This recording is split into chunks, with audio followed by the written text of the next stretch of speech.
กิจกรรมสวดมนต์ความเพียร5 3 สิงห์บาเพียรครั้งที่57วันที่26มิถุนายน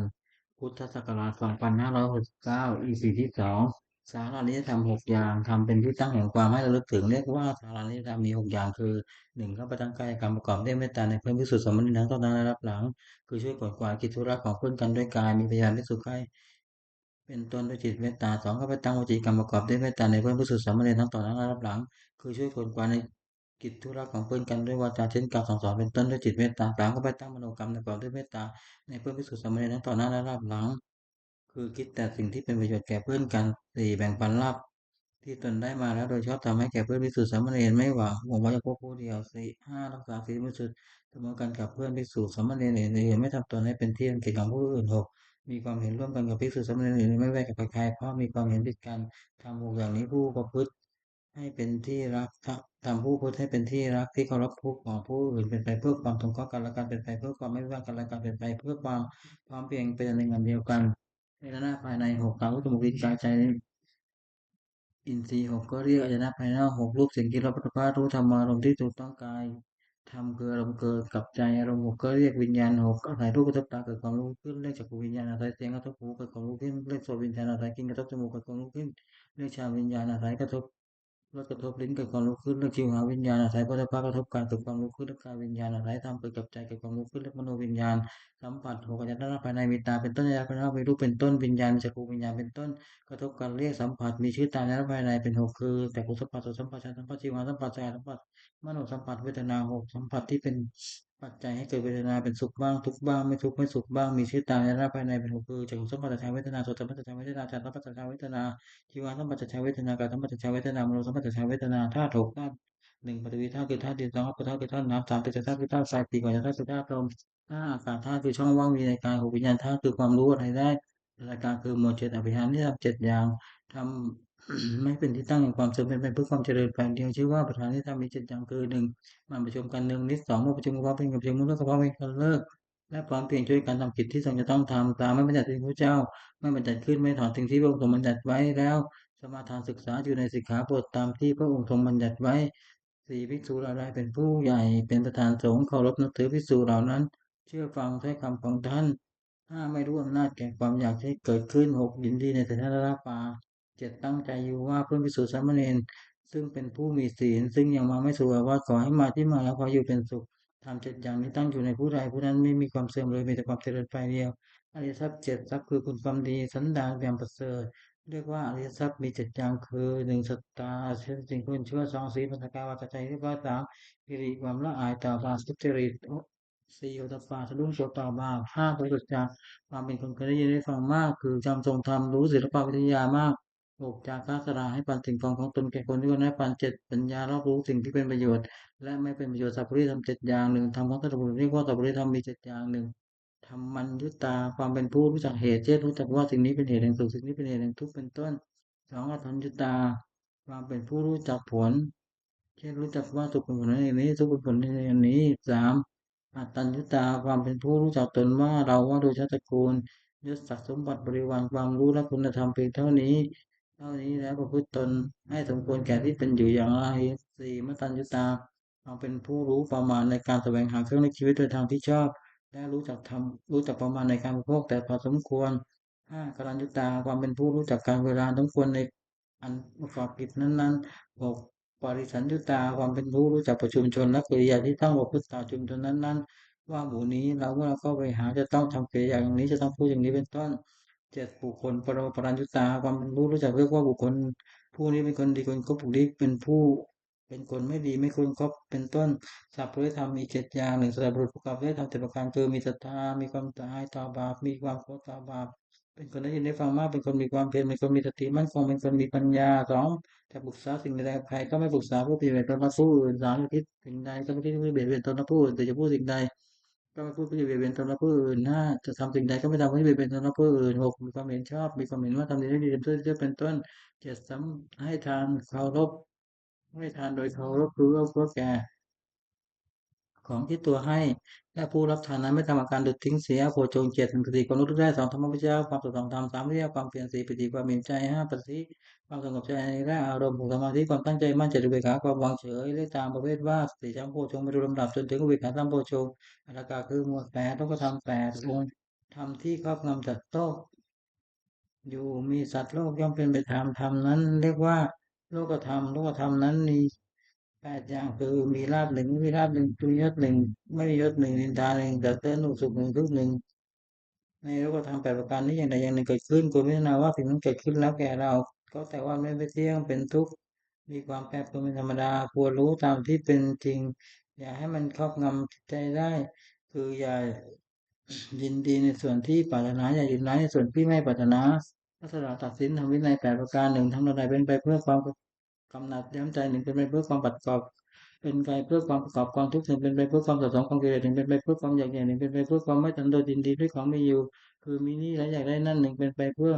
ความคุกคีด้วยหมู่คณะหนึ่งเป็นเพื่อเป็นไปเพื่อความเกียรติค้านหนึ่งเป็นไปเพื่อความเลี้ยงยากหนึ่งทำเหล่านี้พึงรู้ว่าไม่ใช่ธรรมไม่ใช่วินัย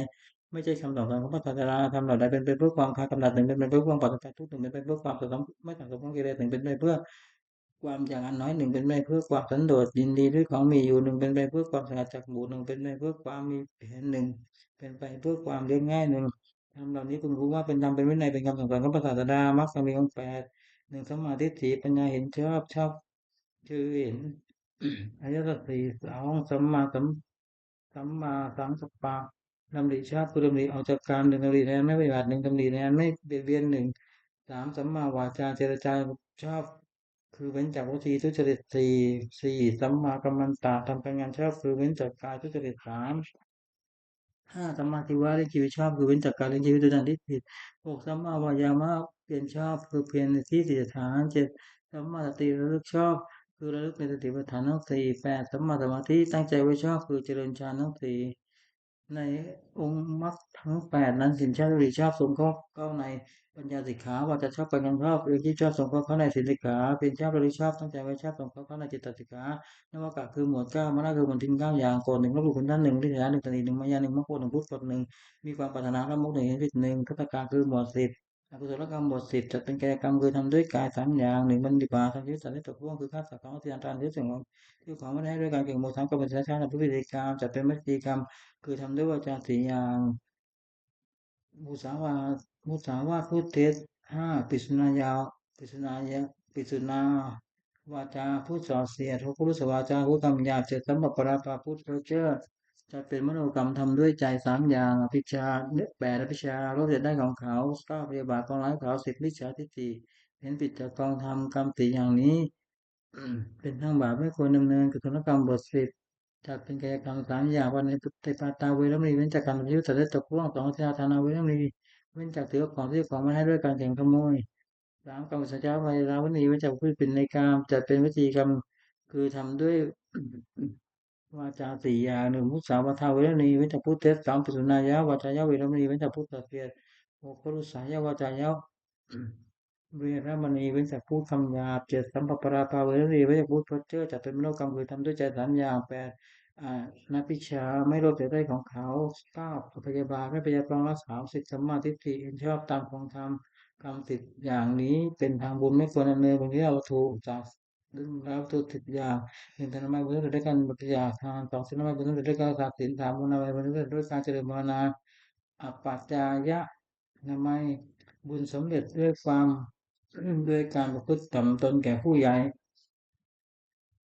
5 วิยาวัจจะหมายบุญสำเร็จด้วยการช่วยขวนขวายในกิจที่ชอบ6ปฏิทานุว่า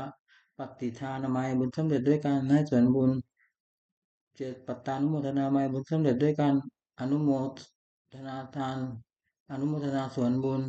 8ธรรมะสวนายบุญสำเร็จด้วยการฟังธรรม9ธรรมะเทศนามัยบุญสำเร็จด้วยการแสดงธรรม10ทิฏฐิทุกกรรมทำความเห็นให้ตรง ทำที่เป็นพิชิตคือไม่ใช่หนึ่ง10 อย่างหนึ่งผมคิดกันหนึ่งว่าบัดนี้เราเป็นเพศจากต่างสถานแล้วการกิริยาใดๆของสมณะเราจะต้องทำอาการกิริยานั้นๆให้ดีขึ้น2ผมคิดกันหนึ่งว่าความเลี้ยงชีพของเรา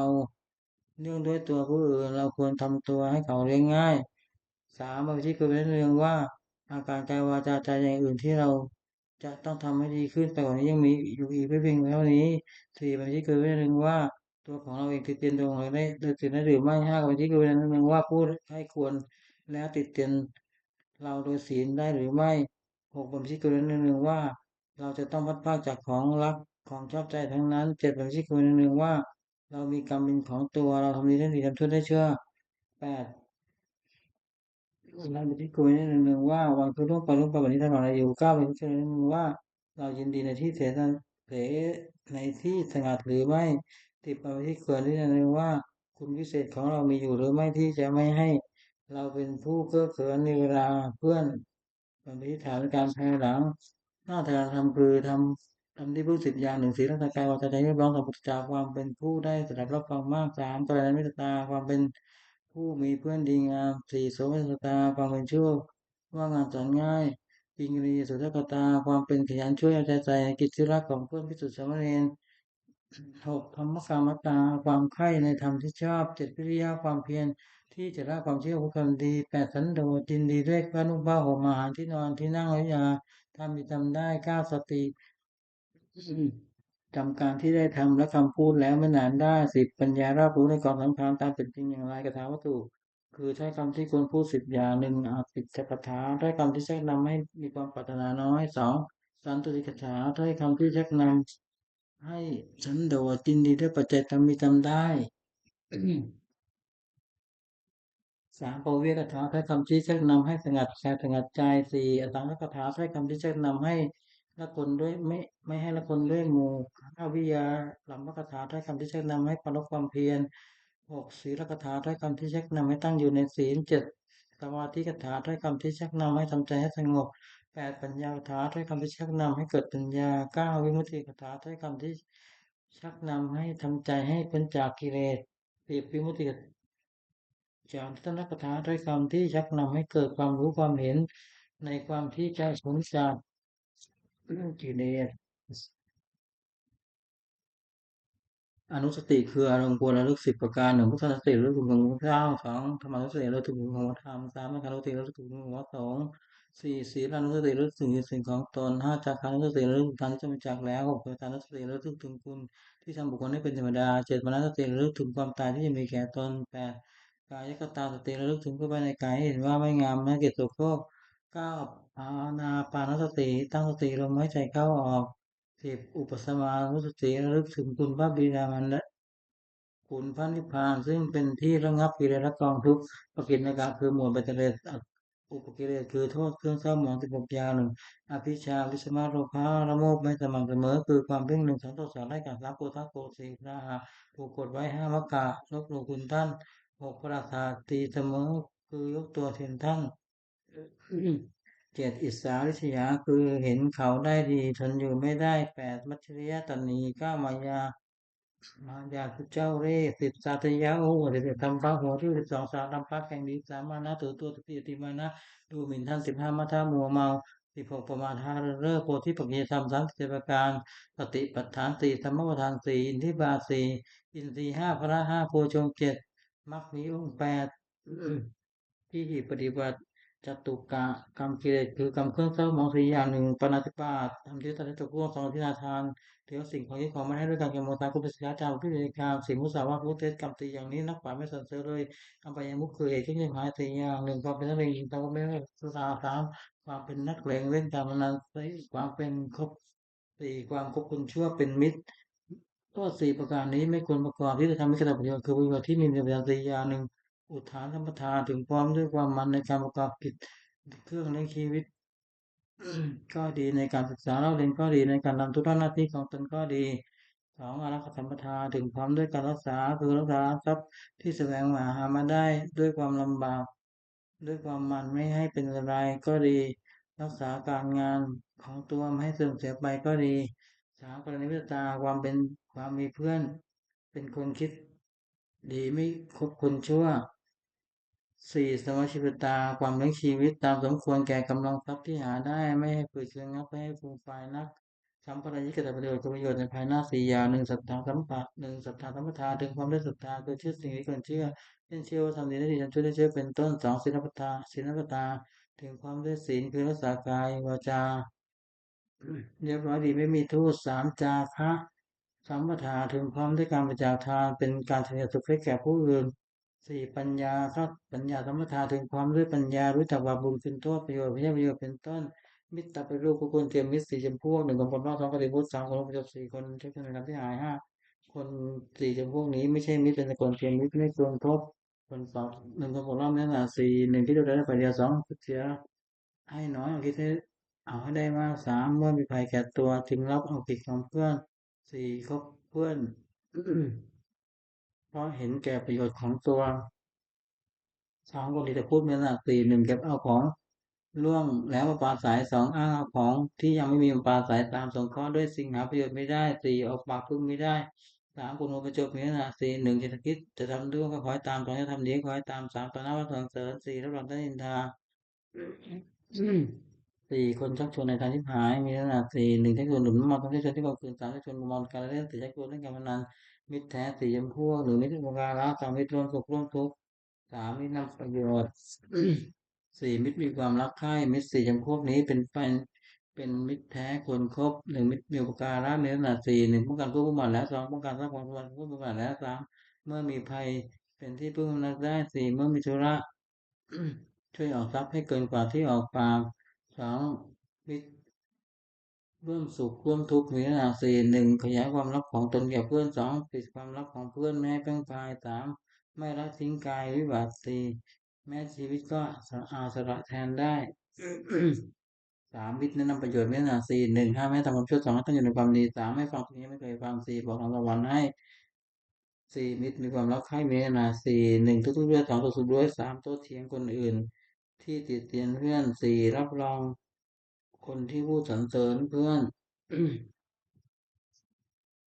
สังฆาวัตถุสี่อย่างหนึ่งทานให้ปันสิ่งของตนแก่ผู้ที่ควรให้ปันสองปิยวาจาจาวาจาที่อ่อนหวานสามอัตตจริยาวาพฤติแต่สิ่งที่เป็นประโยชน์แก่ผู้อื่นสี่สมณตตาความเป็นคนมีตนเสมอไม่ถือตัวคุณทั้งสี่อย่างนี้เป็นเครื่องยึดเหนี่ยวใจของผู้อื่นไว้ได้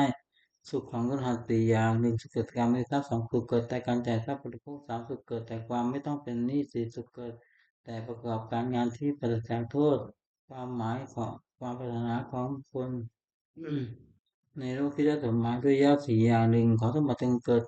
มีแก่เราโดยทางที่ชอบสองขอจะต้องเกิดมีแก่เราปรับใจเพื่อพ้องตามขอเราจงรักษาชีวิตนานสี่เมื่อสิ้นชีพแล้วเราจงไปบังเกิดในสวรรค์ทำเป็นเหตุให้สมหมายมีอยู่สี่อย่างหนึ่งทัฏฐธรรมตาถึงความได้ศรัทธาความคิดธรรมตาถึงความได้ตื่นสารจักรธรรมตาถึงความได้ปัญญาตาสี่ปัญญาธรรมตาถึงความได้ปัญญาแต่กุรานมั่งคั่งตั้งอยู่นานตั้งอยู่นานไม่ได้เพราะสถานสี่หนึ่งไม่แสดงมาเพื่อที่ขายแล้วสองไม่อุทาก็เลยคำค้าสามไม่รู้จักประมาณในการบริโภคสมบัติสี่ไม่ตั้งสติบุหรี่ทุศีลให้เป็นแม่เรือนพ่อเรือนผู้หวัง จะดำรงตระกูลคนเว้นสี่ประการนี้เสียทำของคารวะสี่หนึ่งจะจากความรู้สึกการทำสามารถเลือกผลติดของตนสามความติดของตนสี่จะค้าสละให้ปันสิ่งของตนแก่ผู้อื่นให้ปันปัญญาจากปัญจกาประโยชน์แต่การถือพวกทรัพย์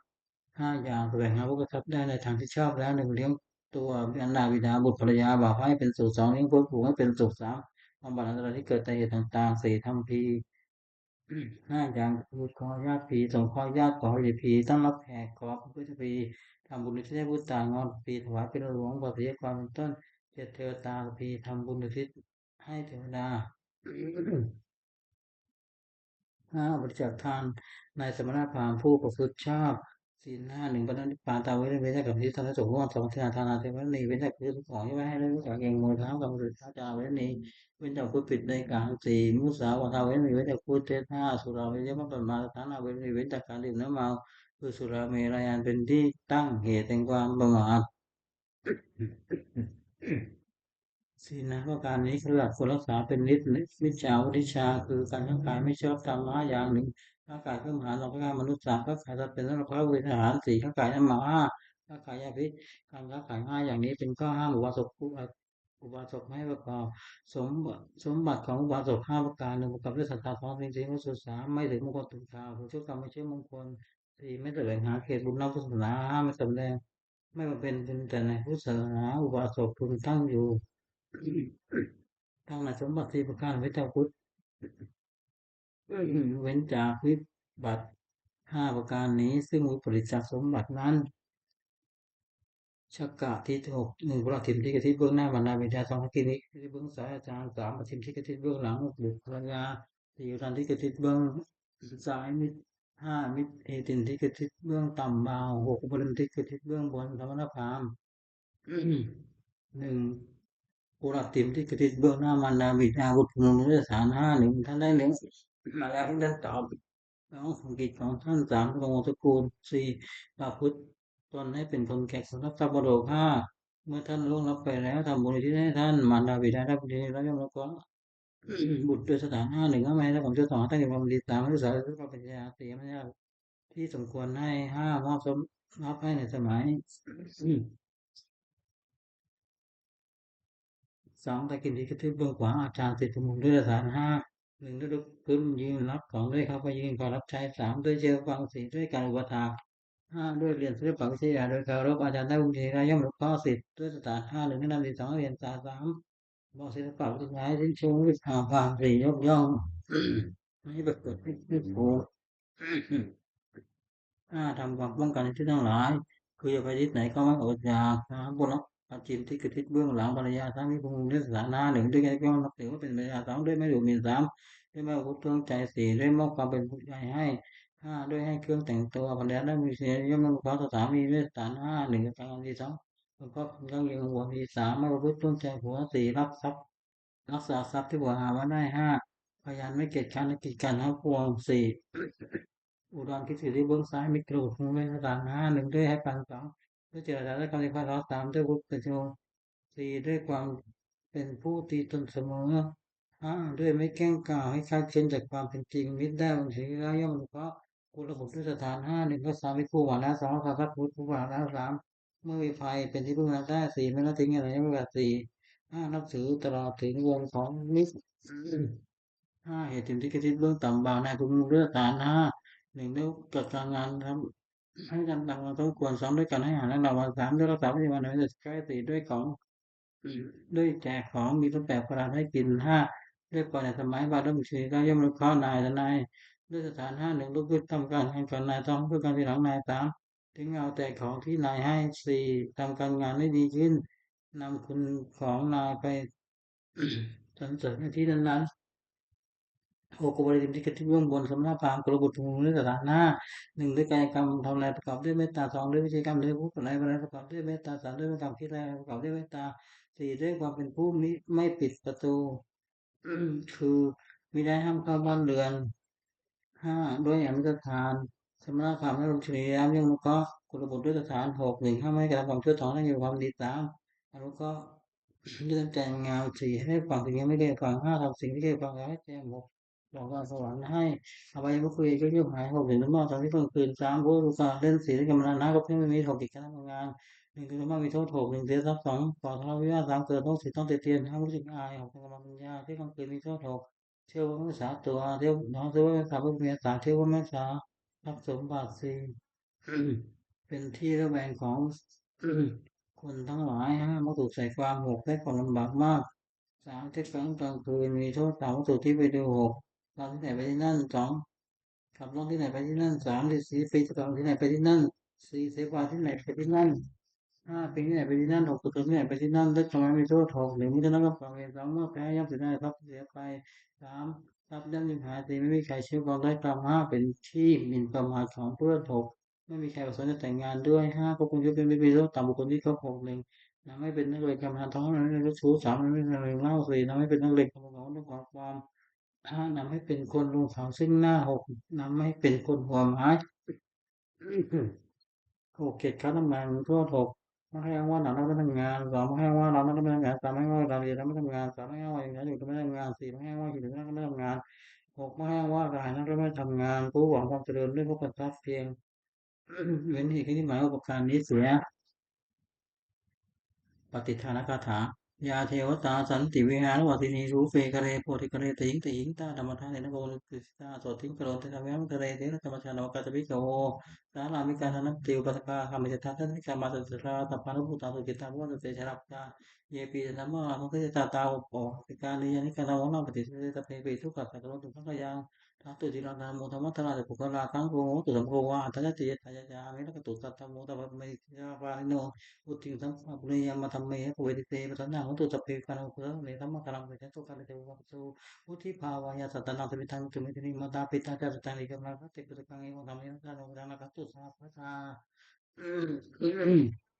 เทวตาอุโยชนะคาถาทุกขปัตตาจะมีทุกขาวิยปัตตาจะมีปิยทุกขปัตตาจะมีโสกาวันตุสพเพปานิโนตาวตาจะมีสัมปตังปิสัมปตังสพเพเทวานุรัสสุสัพพะธรรมสิทธิเจ้าธนาปัสสุตตาจะสีรังสัพพะตาภาวนาเสตาวันตุขจตุเทวตาคตาสุมังคลังตาวันตุสัพพังสุมังคลังรักตุสัพพะเทวตาสัพพะตานุภาเวนะสติวันตุทิสันตรังวันตุสัพพังสุมังคลังรักตุสัพพะเทวตาสัพพะธรรมานุภาเวนะสติวันตุทิสันตรังวันตุสัพพังสุมังคลังรักตุสัพพะเทวตาสัพพะสังฆานุภาเวนะสติวันตุทิสันตรัง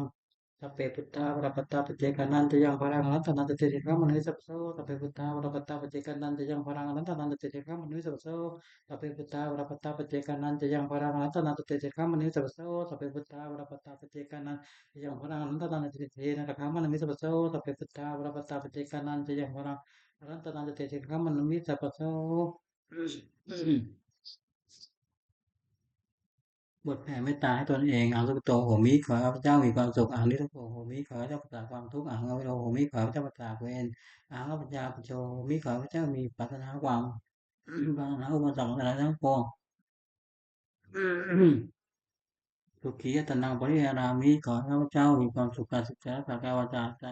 ให้พ้นจากความทุกข์ไปทั้งปวงเธอบทแผ่เมตตาให้กับเราทั้งหลายสัพเพสัตตาสัตว์ทั้งหลายที่เป็นวัตถุเกิดกับตนและกันทั้งสิ้นเอาเวลาของตัวจงเป็นสุขเป็นสุขเธอจะได้มีกันและกันเลยพระเจ้าจาของตัวจงเป็นสุขเป็นสุขเธอจะได้มีเป็นซึ่งกันและกันเลยอืมอืม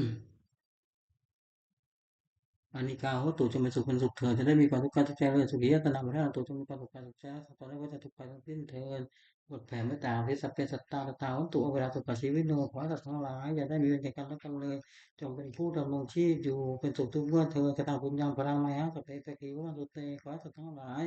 จงได้ถวายผลบุญที่ข้าพเจ้าได้บำเพ็ญกุศลด้วยกายวาจาใจและนั้นเถิด